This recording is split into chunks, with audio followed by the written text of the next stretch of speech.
All right. Hello, everyone. How's it going? My name is Justin, and as Kyle mentioned, I consider myself a digital missionary, and my seminar today is entitled Pick Up Your Phone and Follow Me. Thought that was clever. Hope you could appreciate that. Why God is raising up a generation of digital missionaries.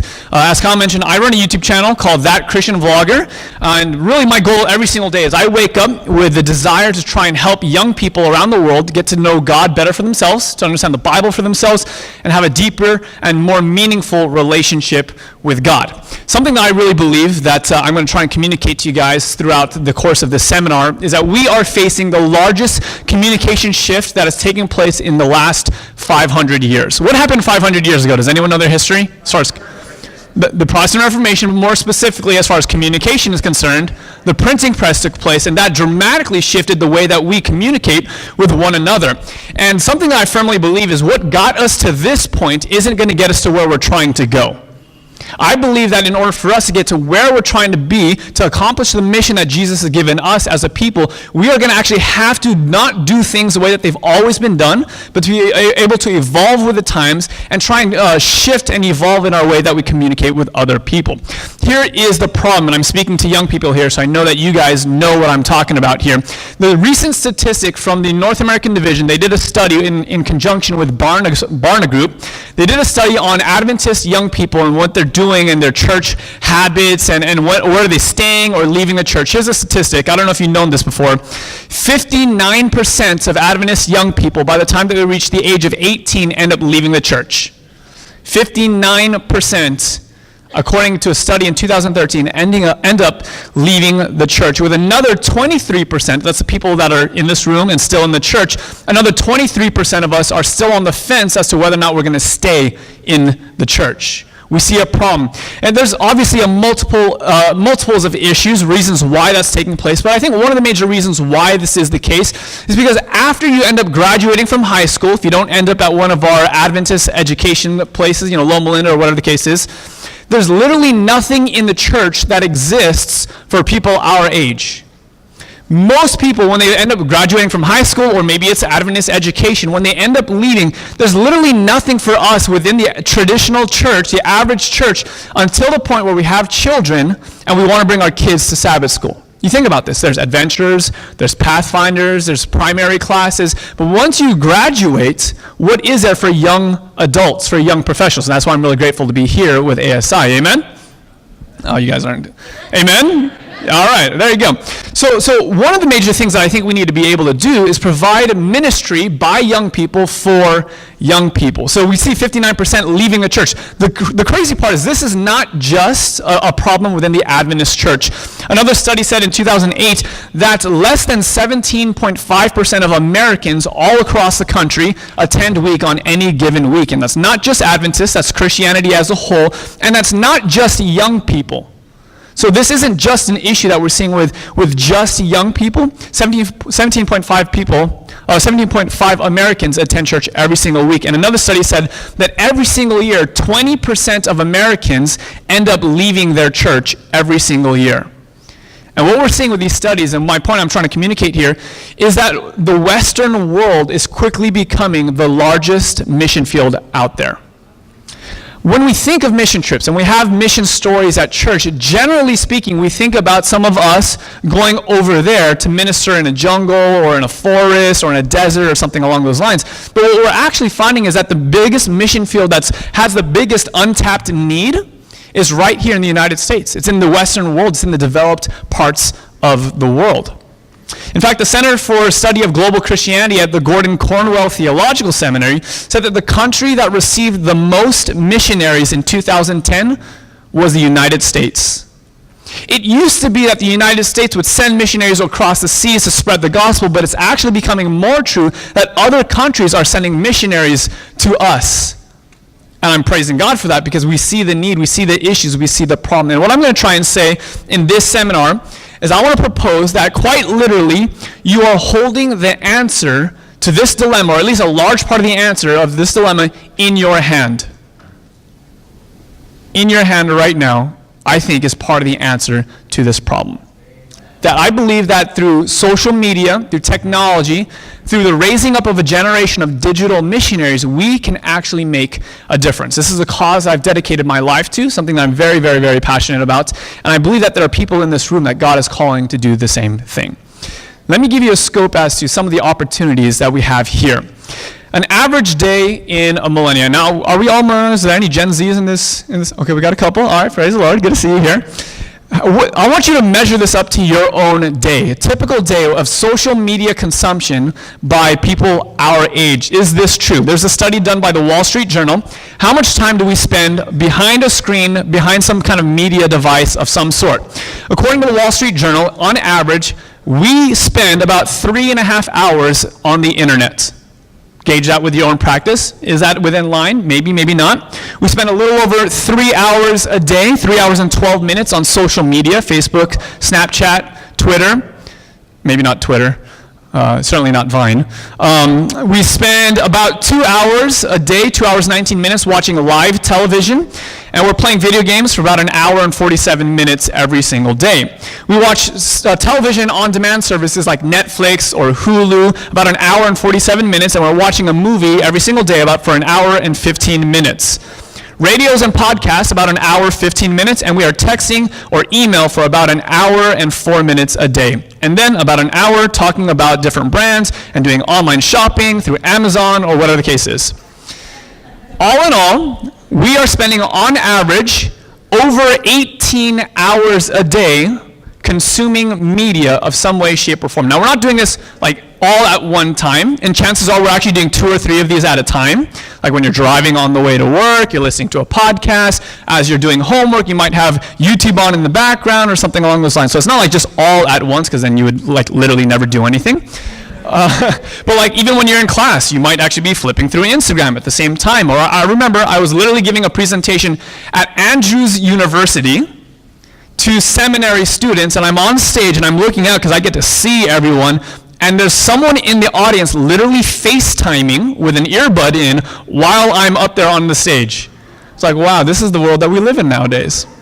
So thinking about your own practice, how many of you guys say 18 hours is at least somewhat accurate? Okay, we have several people. Okay, you guys aren't as honest as the seminarians in Andrews, because over 50% of them raise their hands. That is insane. That to me blows my mind how much time we're spending on our devices. So if you do the math, in a given week, if an average young person, let's say that they went to church, and they went to church every single week, they would be in church for about 1 hour a week. You do the math, how often are they spending time behind their devices? 126 hours. So we are literally being impacted through social media, through technology, over 100 times what the church is doing to us. And we're wondering why we have this increasingly growing trend towards a secular lifestyle. We're doing different things. It's because literally we are consuming content that is changing the way that we live, changing the way that we think. And I want you to think about this. People pay attention on social media. There's like 2 false things that people really believe. It's like, number 1, no one listens on social media. That's one thing that people say. And the other thing is like, wow, social media is really destroying our world. So which one is true? So clearly social media makes a difference. But the question is what are we doing as a church to enter into that conversation? Most of the time when you think about digital ministry, that's not even a category that exists. Most of the time when the church is talking about social media and movies and television and anything like that, Hollywood, they want you to just turn and run in the other direction. They see statistics like, wow, we're spending 18 hours a day consuming media. The only answer that we have is it's all evil, run away from it, don't have anything to do with it. And so we go on Facebook to announce that we're going to have a fast from Facebook. I mean, it's just bizarre that that's the way that we do it, and we celebrate this. But I want to try and encourage you and challenge you guys that rather than running away from this is something that we should be running to. Eleanor Roosevelt said this: it is better to light a candle than to curse the darkness. And what I see a lot of times taking place is that we're very vocal and loud about cursing the darkness, saying social media is evil, but what are we doing about it? How are we going about influencing the very cultures that exist out there? So my point is, rather than withdrawing, I believe God is calling us to engage and to create and to be part of the solution rather than part of just the problem. So here's some statistics about YouTube. Every single day, 30 million people sign on to YouTube and watch YouTube. That's 5 billion videos with a B every single day. You know this to be true, but old people don't realize this, that YouTube reaches more millennials than any broadcast or cable TV network in existence. Now, 1.9 billion active users every single month. If YouTube was a country, it would be 6 times the size of the United States of America. In 90 countries, in over 85 languages. And every time that someone signs on to YouTube, the average viewing session is about 1 hour. People are watching, people are consuming, people are actually going to YouTube to learn as well. You might be surprised to know that YouTube is actually the second largest search engine that's out there. YouTube is not just a place for cat videos. It's not just a place for pranks and makeup tutorials. It's actually much more than that, and a lot of people are using it in different ways. YouTube is a search engine. It's a place that we go to learn skills in life that we weren't taught by maybe our parents or whatever the case is. If you don't know how to tie a tie, you end up YouTubing it. How do I tie a tie? Or change a tire, or learn how to play an instrument. And what's crazy enough, people are actually turning to YouTube. People are actually turning to Google to learn about their relationship with God. People are actually learning and asking YouTube some of the most deep questions that exist out there, some of the most challenging questions that we have, questions about identity and purpose and values and morals and ethics, and we're turning to media for answers. Why? Because we've disengaged with the church, and yet we're still the people that God has created us to be. God has wired in us this need to understand the world around us. He's wired us to be seeking after purpose and identity, not to just go through the motions. God had wired that into us. And since we're leaving the church in droves, where are we finding that? There's a reason why many young people today feel empty and feel like they don't have directions, because they're not tapped into the very source of life. So they're going to YouTube with questions. Here's an interesting statistic. 54% of Christian millennials watch online videos about faith. We are seeing that YouTube and social media is largely becoming the place of worship for a lot of people. I literally met with someone yesterday, yesterday's Friday, Thursday, literally yesterday, who I've never met in person. I fly to Orlando Airport. I get picked up by someone I've never met before. I found a subscriber who lived in Orlando. I was like, hey, I'm going to be in Orlando. Anyone out here? Someone replies, I'd love to hang out with you. This person drives 2 hours to come pick me up. And my wife, we go to lunch. I've never met them before. And she tells me, you know what? My husband and I, we don't go to church anymore. We haven't been to church in years. But what we do, mercy. What we actually do is we watch church online. And this is becoming the trend. You know this, I know this. On a given Sabbath, we're more likely to go on a hike and to listen to a sermon on our own time, right? Than to go into a church building. We're seeing that church is evolving and changing. And what's happening is this is not just a trend for only religious people. In fact, 31% of all U.S. young people, both Christian and non-Christian, are tuning into religious content online. I did some number crunching. It's crazy to know that every single month, over 100,000 people go to Google and type in the question, is God real? Every single month, over 100,000 people are searching for Bible study tools online. People are asking questions like, what happens after death? They're looking for information on Bible prophecy and asking questions simple and profound like, what is faith? It used to be that when you wanted to watch a movie, you'd go to Blockbuster and rent a movie. When you wanted to listen to a song, you'd go to the music store or buy a CD. It used to be that when you wanted to get a ride, you would call a taxi. And when you wanted to discover information, you'd go to the library and check into this thing called the Dewey Decimal System. And it used to be that when you wanted to have a question about the Bible or faith or worldview in general, you'd talk to a pastor. But what have we seen in just the last few years? Netflix replaced Blockbuster. We see Uber and Lyft replacing taxi. We've been seeing Google replacing the library. But what about church? Where have we evolved? How have we changed how we communicate with people? Because church was always this thing that we would bring people to us so that we could answer their questions. But they're no longer coming to us, so what do we do? When they're turning to social media, when they're turning to the internet for answers, are we even there? Think about this. If you're trying to find a great vegetarian restaurant in Oakland, what do? You turn on Yelp. And if it's got good enough stars, then you go. If it doesn't, then tough luck. What would happen if you typed in the word Seventh-day Adventist online today? You'd probably come up with something like this. Oh, sorry, that's Kyle.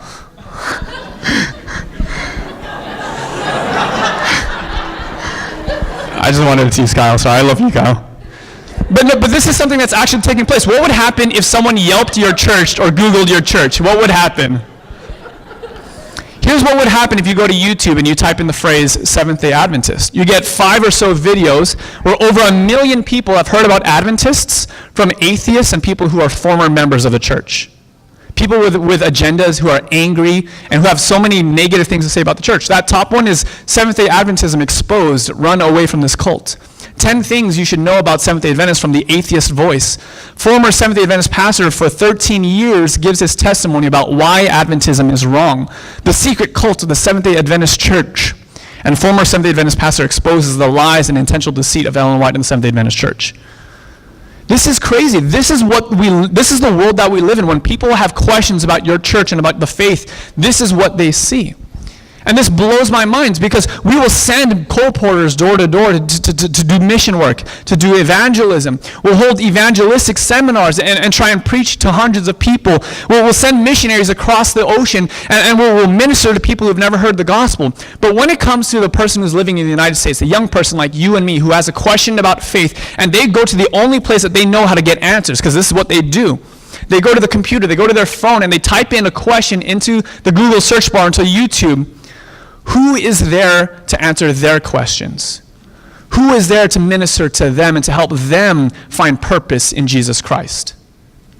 This is why we need digital missionaries, because every single day, thousands are questioning their core convictions. And they're going back on the things that they believed and were raised on. But the question I want to ask us is, where are we in this conversation? God needs digital missionaries because this is how people are engaging with faith today. I only have a few more minutes. I want to share with you guys the story of, this is Michael. A number of years ago, I met Michael when I was working in Philadelphia as a teacher at a small evangelism college. Michael had the privilege of discipling and mentoring, and I actually even got to baptize him a number of months into this journey. And one of the things I love about Michael's story is Michael was raised in a nominally Catholic home. He basically had no Christian background. He maybe did Easters, maybe Christmas, and that's about it.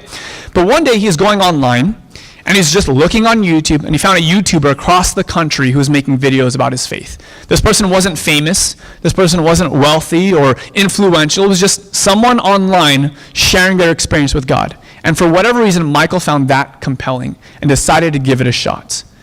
Here I was talking to someone that I cared about, that I knew, that had a strong relationship with Jesus, because they had met someone online willing to serve God in that capacity.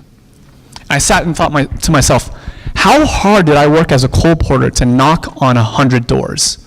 Like literal blood, sweat, and tears, like actually carrying that 45-pound canvassing bag of books all around. Now my back is all messed up. I have like calluses on my toes, and so it's like my knuckles look terrible. Like, I'm working hard. Why? Because I believe in the message, and the message can change people's lives, right? Why do we do evangelistic crusades? Because we know that the message is powerful and changes people's lives. Why do we send missionaries to Cambodia or Vietnam or Peru or wherever else that we're sending it? It's because the message makes a difference. Does it make a difference if the message is heard from a person, read on a tract, or watched on a screen?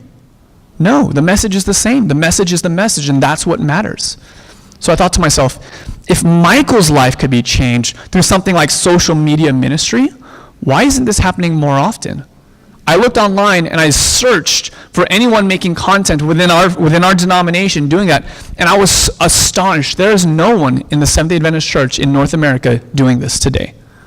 This is a field that has been, I would like to say it's a field that's been abandoned, but that assumes that people were there first and then left. This is an untouched mission field.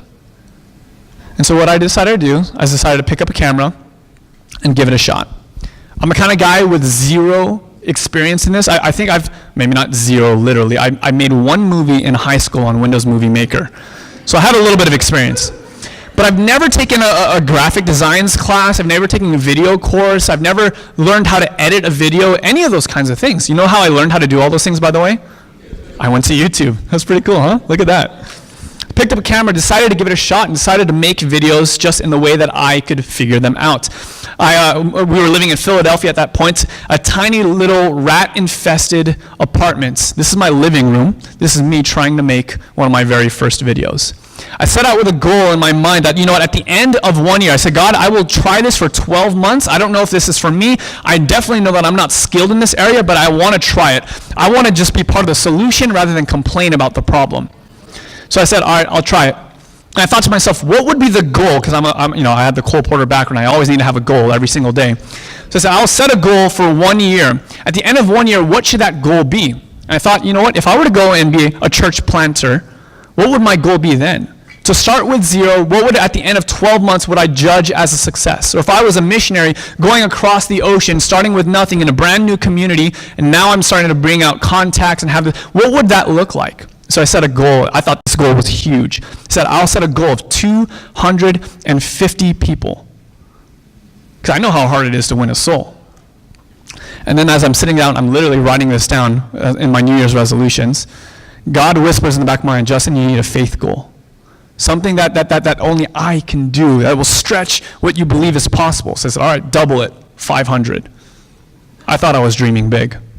At the end of 1 year, I had an audience of 10,000 people. And it blew my mind. How is this possible? Because I know as a Bible worker, if I knock on someone's door and I find a Bible study contact, and I show up to their house and they brought 11 of their friends, so I'm giving a Bible study to 12 people, I'm feeling like I'm the best Bible worker in the world. If I can give 20 Bible studies in a week, I'm my mind is being blown because this is amazing stuff. God is transforming people's lives and using me in the process. And I realized that that's exactly what was taking place online. I started this channel 2.5 years ago with 0 experience. I've been doing it since. I've made over 350 videos in the time that I've started it. And over that time, I've grown an audience over 60,000 people. My church is a church without walls. My church is a church that meets sometimes on Tuesdays, sometimes on Thursdays. Actually, my church meets whenever you want it to. It's kind of fun to see the comments. I asked my audience one time, where were they watching from? I got people saying, I'm in Australia, I'm in Korea, I'm in Africa, I'm in Pennsylvania, and then someone responded, I'm on my toilet right now. Wherever you are at, my church can meet you where you're at. And what's crazy about this is that over 2 million views in under 2.5 years, that's something I could never do. I could never preach to 2 million people in my entire life. And God is doing that through social media. And what I love about this most is that the statistics show that 77% of my audience is under the age of 34. The very demographic that's leaving, the very demographic that is disenfranchised with church, doesn't want anything to do with it, they're the ones looking for answers online and finding answers and hope in Jesus. And so I want to really challenge you guys to do this. I want to really challenge you guys to think about this differently. You all run social media accounts. You all are people that spend 18 hours a day, allegedly, on social media. But what are you doing with that influence? How are you using that for the gospel? I believe that this is the most potent way for us to be able to reach young people in the Western world today. There are people who will literally never show up at your church, but they'll listen to a video that you create, or read the blog that you write, or look at your Instagram posts. I think that is an amazing opportunity to share the truth that we have in Jesus Christ.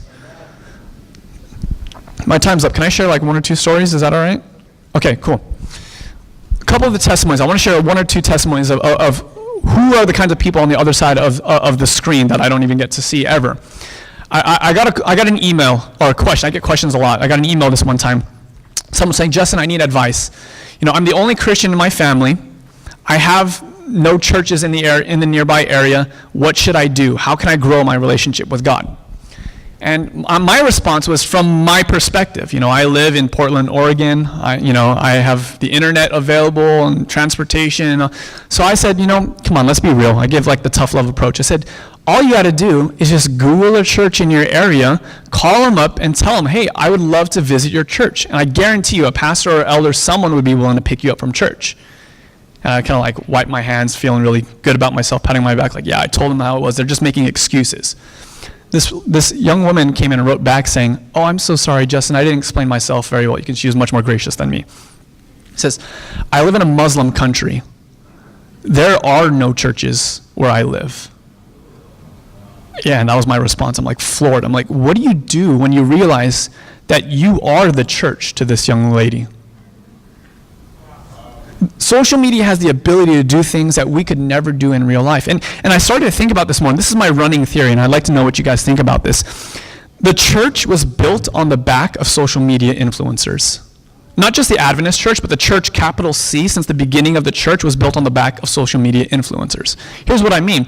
There's this stigma that says that only person-to-person ministry is valuable. Only person-to-person ministry brings fruit. But I want you to think about John on the island of Patmos, who's stranded there, couldn't reach out to his church community, couldn't attend the local synagogue and preach on Sabbath, couldn't even knock on their door and give them a Bible study. So what did he do? He wrote a blog. And he sent that blog post to the church in Ephesus, in Philadelphia, in Laodicea. And that blog post changed the world, has impacted billions of people throughout the course of Earth's history. At the beginning of the Protestant Reformation, how did that grow? Off the back of social media influencers. What was the social media at that time? The printed book. And even at the beginning of Adventism, Khoe played a huge role, but then even at the beginning of Adventism's story, we have amazing heroes of people going into radio ministry and television ministry. But why is it then, when social media shows up, we want to run away? No, I don't think that's our calling. I don't think that's what God wants us to do. God's calling us not to run away from the darkness, but to run towards the darkness with a candle in our hand and your cell phone in the other one. God's calling a generation of digital missionaries. I want to invite you to answer the call. I want you to think about that passage in Exodus where Moses is being called to ministry, the burning bush story.